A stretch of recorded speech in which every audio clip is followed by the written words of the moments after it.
Hey guys, it's an election season. St. George City elections are the most important thing. We want you to go to votestg.com and find out who's running and what they stand for. See us all over Southern Utah in our voter information booth. We'll be at Digby's Market, Red Rock Bicycles, and the park. We'll see you out there.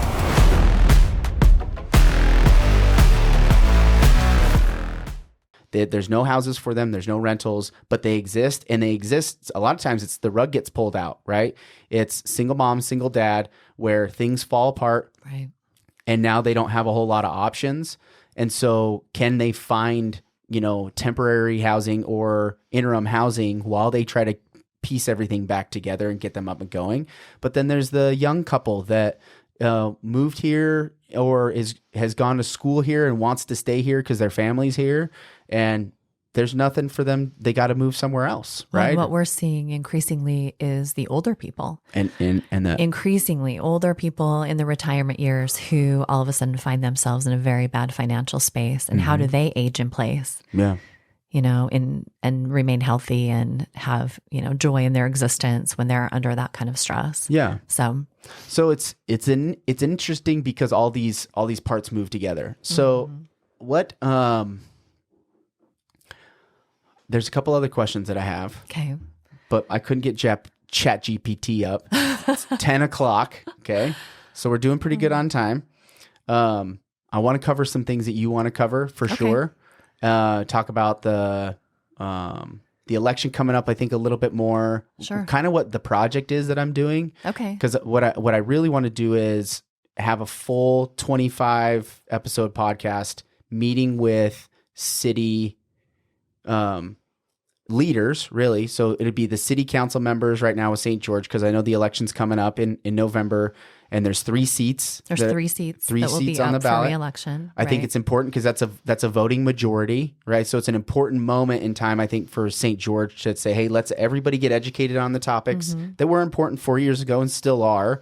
What's the progress that we've made, and make sure that we have the right people in the position. Right. If everybody's running again, right, be able to get the platforms out for everybody who's running, right? Get the candidates' platforms clearly to the public, and then promote that as much as we can, because I think our turnout is pretty good, at least from St. George. From the election numbers that I got from St. George News was, I think we're at like 30 to 40,000 people are voting, and our population is around 95. I think it's 30 to 40%. So I'm not sure it's 30 or 40,000. Well, if it's 95, that's about. Yeah. Oh, I just whacked the mic.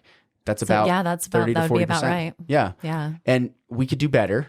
I know we could do better. I think that's only for the general election also. Yeah. I would point out. So the numbers for the primary are generally really low. Which isn't helpful. It's not helpful at all. It's really important. And the primaries, unfortunately, are often held. This year, they'll be in August. So it's often when people are like traveling, or they're not really paying attention to their mail because they've been gone for the summer.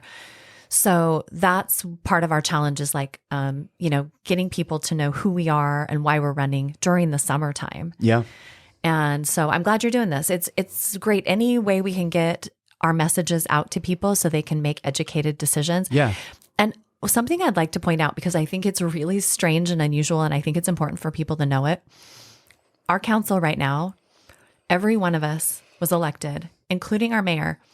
All 6 of us were elected from the southeast quadrant. Were you aware of that? No, but I'm a West Sider. Yeah. And I 6 people. I think the quadrant. West side's the best side. We need to show up with representation. We is do. what I'm saying, because our election is at large.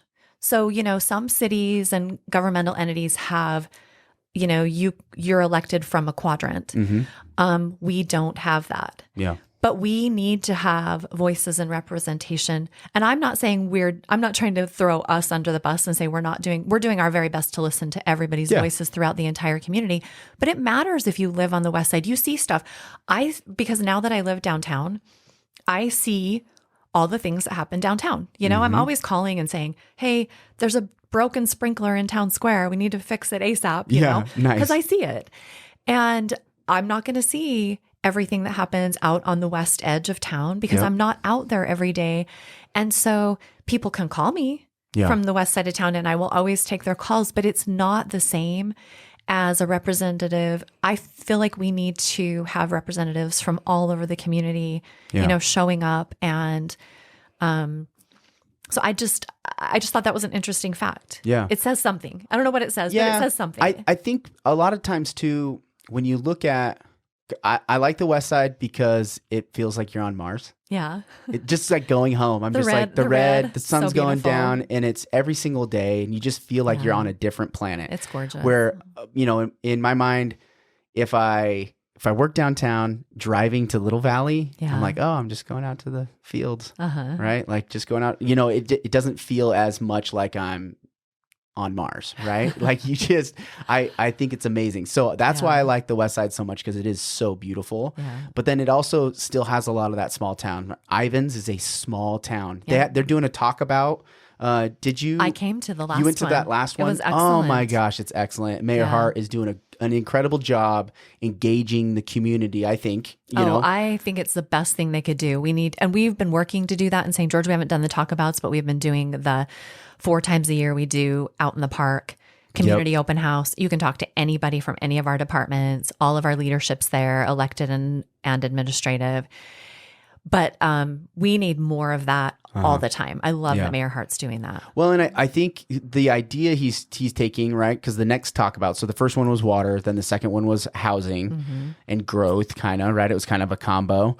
And then the next one's about city finances. Like, hey, if you want to have a conversation that might be boring, we'll have that conversation. But that means you got to show up and then actually talk about city finance. But it might be like putting a nail through your eye at certain points. Because for me, I'm like, oh man, can we just not have to have this conversation? But it's important because we got to plan with the end in mind, right? We talked a little bit about having that foresight and going down the road. How do we look down 20 years? Right. It feels like today it's hard to look down 3 months at a time, because of so much stuff that we're getting bombarded with all the time, at least from my perspective, right? Well, Robert, when it comes to city finances, I think it's one of the most important and engaging topics once you get into it. Yeah. Because the reality is, how many cities in the United States have gone bankrupt because they don't manage their finances well? Well, the reason why that happens is because we started embracing this idea of sprawl, and sprawl does not pay for itself. I grew up in it. I'm comfortable with it. I totally get it. I know that it feels nice to live in the suburbs. But if we're going to keep building that way, we can put it in initially.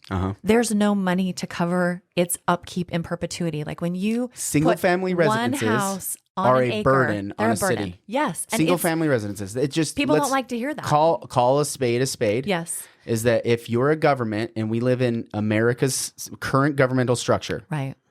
A single family residence is a burden on every element of the city. Yes. On the infrastructure, on the utilities, the water. Yes. Thank you for understanding that.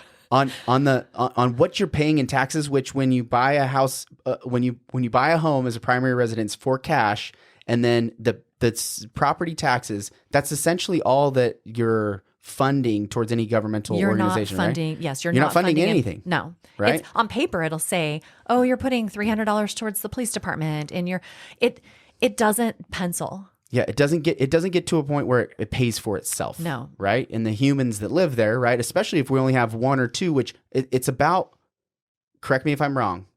Shoot, now I missed it. In Utah, I think it's still 2.5. Well, in Washington County, Stacy Young with Southern Utah Home Builders Association. He's the governmental affairs. Brilliant guy, Stacy Young. I love Stacy. Isn't it still about 2.5 humans per dwelling in Utah? Yeah, I think it's 47% of our county is 2 or less humans in a home. In a dwelling. Right? And then we think about all the houses that we have that the developers are doing what a business would do.